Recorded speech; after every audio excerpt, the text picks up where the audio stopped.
La rete rappresenta uno spazio infinito di potenzialità e al tempo stesso racchiude una enorme quantità di rischi. La strada per affrontare questa rivoluzione della nostra epoca non è tanto quella di dividersi in favorevoli o contrari, quanto piuttosto quella di dialogare, incontrarsi, tornare ai sorrisi, alla carezza.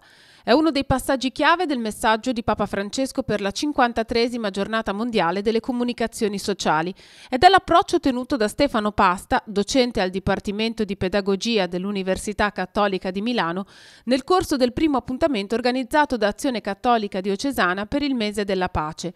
In un'epoca in cui l'odio spesso corre sul web, è più che mai necessaria una riflessione sul corretto utilizzo dei social media e della rete in generale. La grande novità introdotta dal Web 2.0 è che oltre ad avere la possibilità di accedere ad un enorme quantitativo di informazioni, ciascuno può diventare un produttore di notizie, il che potrebbe anche rappresentare una grande opportunità, ma occorre ragionare su quali siano le conseguenze di questo stato di cose.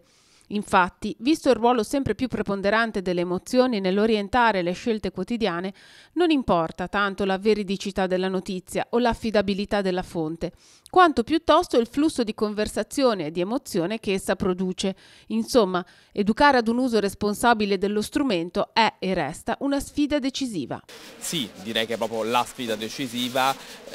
Quando emerge un nuovo media ci si può dividere, come ci ha insegnato Eco nel 64, tra apocalittici e integrati.